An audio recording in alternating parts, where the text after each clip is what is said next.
Hi friends, welcome back to మాటే మంత్రం Telugu audio stories. అందరికీ నమస్కారం అండి. ఈరోజు మనం చదువుకోబోయే కథ నీ మీద మనసాయరా 35వ భాగం. బాబు, నేనంది వర్క్ నుంచి రెస్ట్ కాదు అని చిన్నగా నీ నుంచి రెస్ట్ అంది గొణుకుతున్నట్లుగా. మాయా, మరీ కష్టపెట్టేస్తున్నానా అన్నాడు ఆమె చెంపలు నిమురుతూ. అతని కళ్ళలో బాధ స్పష్టంగా కనిపిస్తుంటే, నీ మొహం లేరా, తమాషా ఏదో నిజమేదో అర్థం కాదు ముద్దు బుర్రకి. మనిషివే కాదు, బుర్ర కూడా ముద్దుదే అంది అతని తల మీద ఒకటి పొడుస్తూ. మరి రేపు వెళ్తావా? నేను 2 days ఆగి వస్తాను అన్నాడు. ఏమీ అవసరం లేదు, నేను కూడా నీతో పాటే వస్తాను. మీ చెల్లే కాదండోయ్ కార్తిక్ గారు, మేం కూడా మొగుడిని చూడకుండా ఉండలేము అంది పెదవులతో అతన్ని మీసం పట్టుకొని లాగుతూ. ఆ విషయం నాకెప్పుడో తెలుసు. మా ఆవిడ సంగతి నాకంటే ఎక్కువ ఎవరికి తెలుసు అంటూ ఆమె పెదవులను అందుకున్నాడు. అబ్బో పర్లేదే, మా ముద్దబ్బాయికి కూడా చాలా తెలుసు అంది అతని ముద్దుకి సహకరిస్తూ. మాయా, నిన్ను కాకుండా వేరే అమ్మాయిని పెళ్లి చేసుకుంటే నేనేమైపోయేవాడినో అన్నాడు. నువ్వేమీ అయిపోయేవాడివి కాదు, ఎందుకంటే అప్పటికి నా మీద నీకు ఇంట్రెస్ట్ లేదు, ఇంత లవ్ కూడా లేదు. నేను మాత్రం పిచ్చిదాన్ని అయిపోయేదాన్ని. నువ్వు నా పక్కన లేకపోతే చచ్చిపోయేదాన్నేమో అంది ఎక్కడో ఆలోచిస్తూ. ఆమె చెంపపై ఒక్కటేసి, పిచ్చి మాటలు మాట్లాడకు అన్నాడు. అబ్బా అంటూ చెంపపై రుద్దుకుంటూ, అందుకే నిన్ను ముద్దోడా అనేది, అంత గట్టిగా నా కొట్టేది అంది కళ్ళల్లో నీళ్లు తిరుగుతుండగా. సారీనే బంగారం, నువ్వు చచ్చిపోతానంటే ఆ మాట తట్టుకోలేకపోయానే, సారీనే అంటూ ఇందాక నీ నుంచి రెస్ట్ కావాలి అని మాయ అన్న మాటలు గుర్తుకు వచ్చి ఆమె మీద కలుగుతున్న మోహావేశాన్ని తనలోనే అణుచుకుంటూ మాయని గట్టిగా కౌగిలించుకొని ఆమె మెడవంపులో మొహం దాచుకున్నాడు. ఎన్ని రోజులు ఉంటాము హైదరాబాద్లో అంది మాయ. నీ ఇష్టం, అక్కడే ఉందామన్నా నాకేం అభ్యంతరం లేదు అన్నాడు.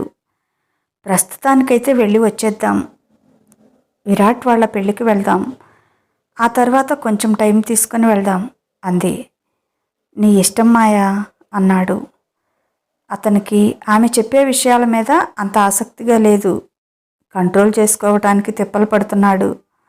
అది అర్థం చేసుకుంది మాయా.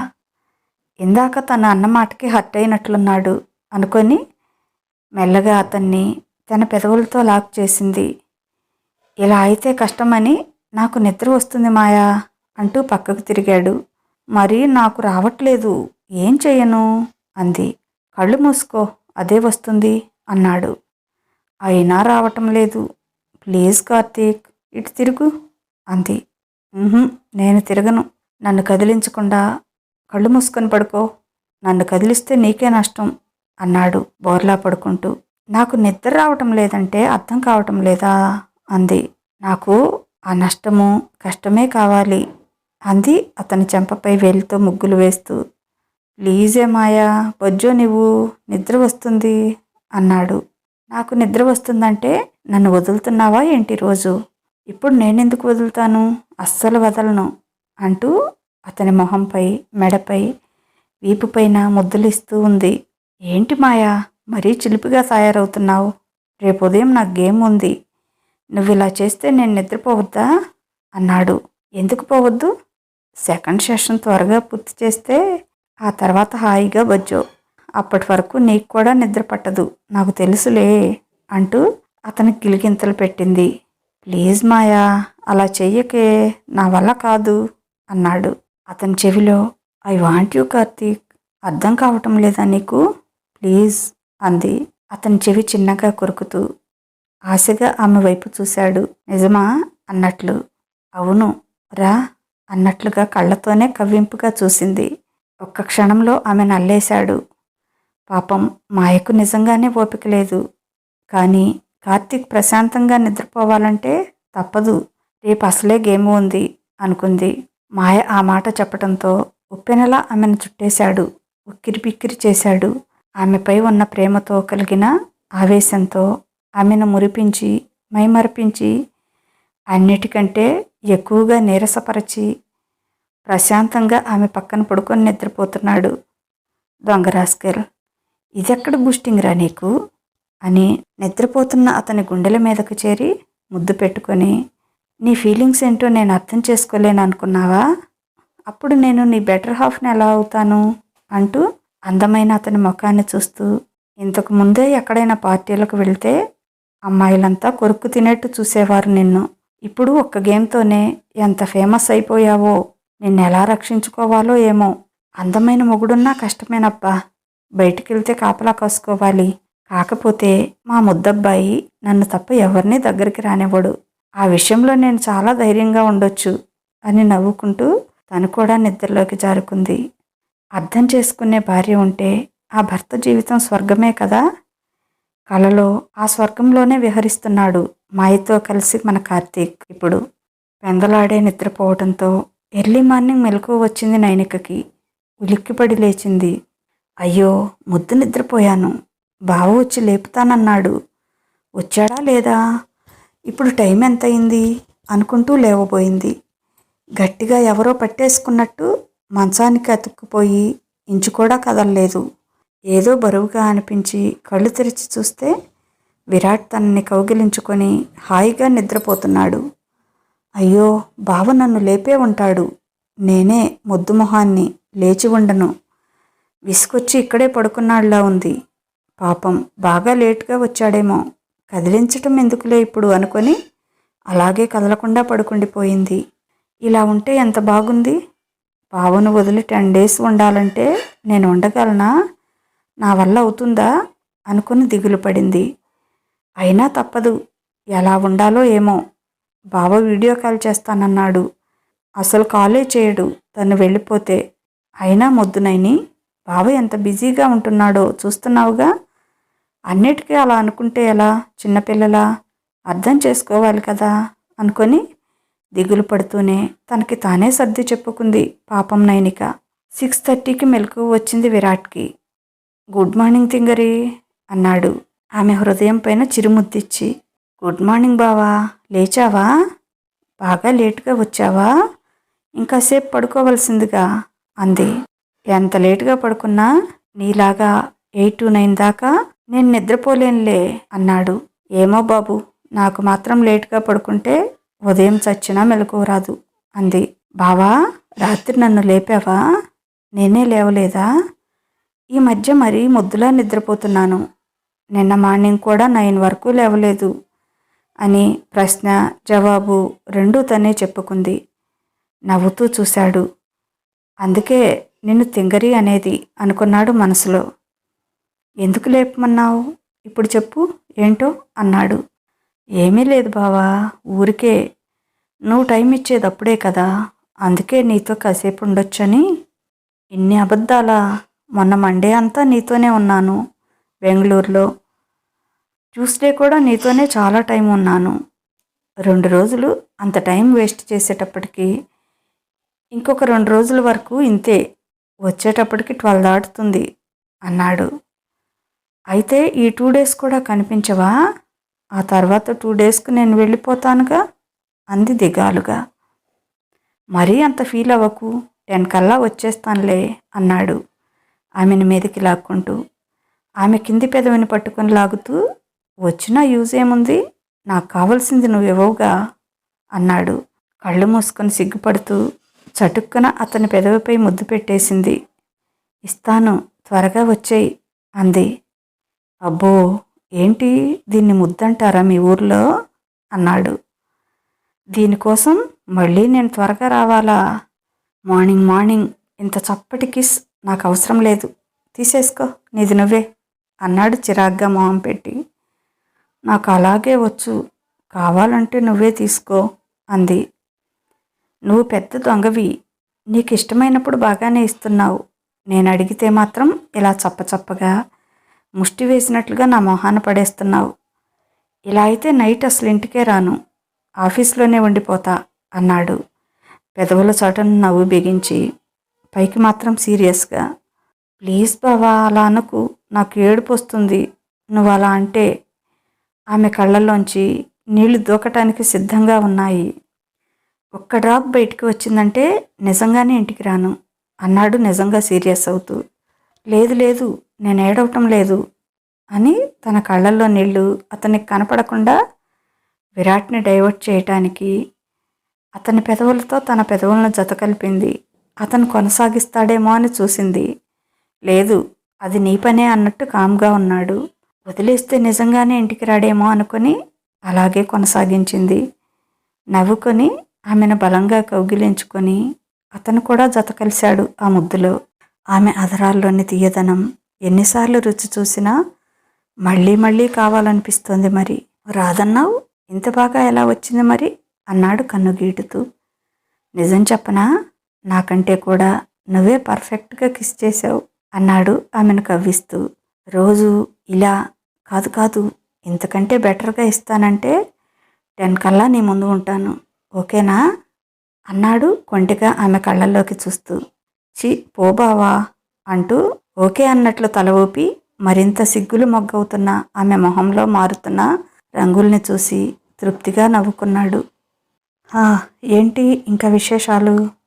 అత్త ఈరోజేనా వచ్చేది అన్నాడు ఆమె మెడవంపులో ముద్దు పెడుతూ. మీ అత్త నీకు ముందే చెప్తుందిగా, చెప్పలేదా? ఆవిడికి కూతురు కంటే అల్లుడి మీదే ప్రేమ ఎక్కువ అంది. అంత జలసి ఏంటి నీకు? నీకంటే 5 సంవత్సరాల అనుబంధం ఎక్కువ మాది అన్నాడు.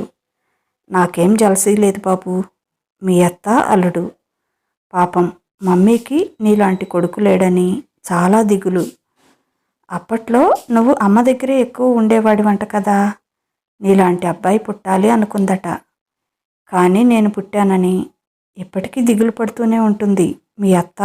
అబ్బాయిగా పుట్టినా బాగుండేది అంది. అమ్మో, అలాగైతే అప్పుడు నేనేం చేయాలి? అబ్బాయి పెళ్లి చేసుకుంటే చండాలంగా ఉండదు అన్నాడు. ఎందుకు, దేశంలో ఆడపిల్లలు ఏమైనా కరువా? అప్పుడు ఎవరో ఒకరిని చేసుకునేవాడివి అంది. అలా ఎలా కుదురుతుంది? నేను మా అత్తకు పుట్టిన వాళ్ళనే చేసుకోవాలనుకున్నాను. అందుకే దేవుడు నిన్ను నా కోసం పంపించాడు అన్నాడు ఆమె మొహాన్ని 2 చేతుల్లోకి తీసుకుని ఆమె కళ్ళల్లోకి చూస్తూ. బావా, నాకు ఒక డౌట్. ఇన్నేళ్ల నుంచి నువ్వెందుకు నాతో అంత సీరియస్గా ఉండేవాడివి? చిన్నప్పుడు బాగానే ఆడుకునేవాళ్ళం కదా, నేనంటే నీకు ఇష్టం లేదేమో, అందుకే అలా ఉంటున్నావు అనుకున్నాను అంది. పోవే పిచ్చి, ఇదిగో నిన్ను చూసి ఇలా కంట్రోల్ తప్పుతానని అలా సీరియస్ మెయింటైన్ చేసేవాడిని అన్నాడు ఆమె పెదవులు అందుకుంటూ. ఓహో, అందుకా, నేనేమో వేరేలా అనుకున్నాను. నిజంగానే పిచ్చిదాన్ని అనుకుంది. షాపింగ్ ప్లాన్ చేసుకున్నారా అన్నాడు. 2 చేతులు అతని గుండెలపై పెట్టి వాటి మీద గడ్డమానించి విరాట్నే చూస్తూ, అత్త నేను కలిసి ఏమేం షాపింగ్ చేయాలో, ఏ రోజు ఏ షాపింగ్ చేయాలో అన్నీ రాసుకున్నాం. మళ్ళీ మిస్ అవుతామని వెడ్డింగ్ కార్డ్స్ కూడా 2 సెలెక్ట్ చేశాం. మీ అందరికీ చూపించి మీకు వాటిలో ఏది నచ్చితే అది ఫైనల్ అంది. ఈరోజు మమ్మీ వస్తుంది కదా, మమ్మీ రాగానే చలో షాపింగ్ అంది. ఎంజాయ్ అన్నాడు ఆమె బొగ్గ గిల్లుతూ. ఏం ఎంజాయ్? నువ్వు ఉంటే ఎంజాయ్, నువ్వు ఉండవు కదా అంది. నేను వస్తే ఎంజాయ్ కాదు, పెద్ద టార్చర్లా ఉంటుంది నీకు. అది నీకు అర్థం కావటం లేదు. నాలాంటి వాళ్ళు షాపింగ్కి అస్సలు పనికిరారు, అందుకని నన్ను మాత్రం అందులో ఇన్వాల్వ్ చేయొద్దు అన్నాడు. ఏం కాదు, నువ్వు చాలా బాగా షాపింగ్ చేస్తావు. నీ క్లాత్స్, నీ థింగ్స్ అన్నీ ఎంత బాగుంటాయి. నాతో రావాల్సి వస్తుందని అలా చెప్తున్నావు, నాకు తెలుసులే అంది. నీ మొహం లేవే, నాకు షాపింగ్ అస్సలు ఇంట్రెస్ట్ ఉండదు. షాప్కి వెళ్ళామా, డ్రెస్ చూసామా, నచ్చిందా, తీసుకొని వచ్చేసామా, అంతవరకే. అక్కడ ఒక 100 చూడటం, ట్రయల్స్ వేయటం ఇలాంటివి చేయను. అలా ఉంటుంది నాతో. షాపింగ్ రమ్మంటావా అన్నాడు. అయినా కూడా పర్లేదు, నాకు కూడా అలాగే సెలెక్ట్ చేద్దు, వచ్చే బావా అంది. ఏమీ అవసరం లేదు, లేడీస్తో షాపింగ్ నా వల్ల అస్సలు కాదమ్మా. పైగా నాకు చాలా వర్క్ ఉంది, చెప్పానుగా. ఇప్పుడు నన్ను ఆపేశావంటే మండపం నుంచే వెళ్ళిపోతాను అని. నీ ఇష్టం మరి అన్నాడు. అలిగినట్టుగా మొహం పెట్టి మూతి తిప్పుకుంది. ఇలా చేసేటప్పుడు భలే ఉంటావే నువ్వు. నిజంగా ఆ మూతిని కసుక్కన కొరికేయాలనిపిస్తుంది. అంత అందంగా ఉంటావు అని ఆమె నుదుటి మీద ముద్దు పెట్టి, ఈ 10 డేస్ ఎలా ఉండాలే మొద్దు నేను, నువ్వు వెళ్ళిపోతే అన్నాడు. ఆ మాటతో మళ్ళీ నీరసం ఆవహించింది నైనిక మొహంలో.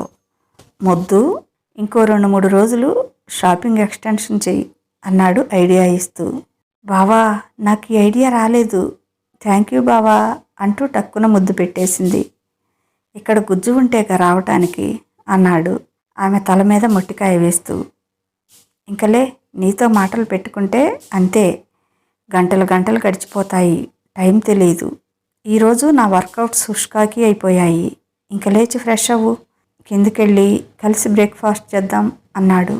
నాకు నిన్ను అప్పుడే వదిలిపెట్టాలనిపించడం లేదు అంది. నాకు కూడా, కానీ తప్పదు కదమ్మా, నాకు వర్క్ ఉంది, నేను వెళ్ళాలి అన్నాడు ఆమె తల మీద ప్రేమగా ముద్దు పెట్టుకుంటూ. ఇద్దరూ ఫ్రెష్ అయి కిందికి వెళ్ళేటప్పటికీ జయంత్ కూడా రెడీగా ఉన్నాడు. గుడ్ మార్నింగ్ మామయ్య అంది. మార్నింగ్ రా తల్లి, ఎలా ఉంది నీకు, ఈ దెబ్బ తగ్గిందా అన్నాడు. పెయిన్ ఏం లేదు మామయ్య, బాగానే ఉంది అంది. విరాట్, జయంత్ కలిసి రాత్రి జరిగిన మీటింగ్ గురించి మాట్లాడుకుంటూ బ్రేక్ఫాస్ట్ పూర్తి చేశారు. అందరూ కలిసి అందరికీ కాఫీ కలిపి తెచ్చింది గీత. కాఫీ తాగుతూ, నాన్న, అత్త వస్తుంది, ఈరోజు నీకు వీలవుతుందా ఎయిర్పోర్ట్కి వెళ్ళటానికి అంది. లేదుమా, నేను డ్రైవర్ని పంపిస్తాలే అన్నాడు. అలా ఎందుకులే నాన్న, నీకు కారు అవసరం అవుతుందేమో, నేను పంపిస్తాలే అంది గీత. ఓకేమా, అదే బెటర్ అన్నాడు. కన్నా, నీ డ్రెస్సెస్ ఎప్పుడు తీసుకుంటావు, షాపింగ్కి నువ్వు కూడా వస్తావా, కొంచెం టైం ఉంటే అంది. లేదుమా, నాకు అస్సలు కుదరదు, ట్రెడిషనల్గా తీసుకోవాల్సినవి ఏదైనా ఉంటే మీరు తీసుకోండి, మిగతావి నేను తర్వాత చూస్తాను అన్నాడు. కాఫీ తాగి బయలుదేరారు విరాట్, జయంత్. వాళ్లతో పాటే బయటికి వచ్చింది నైనిక. జయంత్ వేరే బ్రాంచ్కి కావటంతో తన కారులో ఆయన వెళ్ళిపోయారు. విరాట్ డ్రైవర్ని ఉండిపోమన్నాడు, ఎయిర్పోర్ట్కి వెళ్ళాలని. డ్రైవింగ్ సీట్లో కూర్చొని నైనికను దగ్గరకు పిలిచాడు. ఏంటి బావా అంటూ ముందుకు వంగింది. నైట్ 10 కల్లా వస్తాను, ఇందాకటి కంటే ఇంకా బెటర్గా ఎలా కిస్ చేయాలో థింక్ చెయ్యి అన్నాడు ఆమె బొగ్గ మీద ముద్దు పెడుతూ. ఆ మాటకి నైనిక చెంపల్లో కెంపులు పూశాయి. ఈ పిల్లను వదిలి ఒకరోజు ఉండటం కూడా కష్టమే, 10 డేస్ ఎలా ఉండాలో అని నిట్టూరుస్తూ కారు స్టార్ట్ చేసి వెళ్ళిపోయాడు. లోపలికి వస్తూ ముసిముసిగా నవ్వుకుంటున్న కోడల్ని చూసి, ఏంటో చెప్తే మేం కూడా నవ్వి పెడతాం అంది గీత. నువ్వు నవ్వే విషయం కాదులే అత్త అంటూ ఫస్ట్ ఏ షాప్కి వెళ్దాం అని మ్యాటర్ని డైవర్ట్ చేయబోయింది. పర్వాలేదు, నా కొడుకు తెలివితేటలు నీకు కూడా కొన్ని వస్తున్నాయి, ముందు అసలు విషయం చెప్పు అంది. చెప్పేదైతే చెప్తానుగా, చెప్పలేదంటే చెప్పకూడదు అనే కదా, చెప్తే నువ్వు నవ్వటం కాదు ఫుల్లుగా పెడతావు అనుకుంది మనసులో. ఇదండి ఈరోజు కథ. ఎలా ఉంది, మీకు నచ్చిందా? ఈ కథ కనుక మీకు నచ్చినట్లయితే తప్పనిసరిగా ఒక లైక్ ఇవ్వండి. అలాగే ఈ కథపైన మీ అమూల్యమైన అభిప్రాయాన్ని ఓ చిన్న కామెంట్ ద్వారా తెలియచేయండి. మన మాటే మంత్రం ఛానల్ని సబ్స్క్రైబ్ చేసుకోండి, మీకు తెలిసిన వారికి షేర్ చేయండి. ఇక ఉంటాను, బాయ్. మీ లక్ష్మీ ఘంట.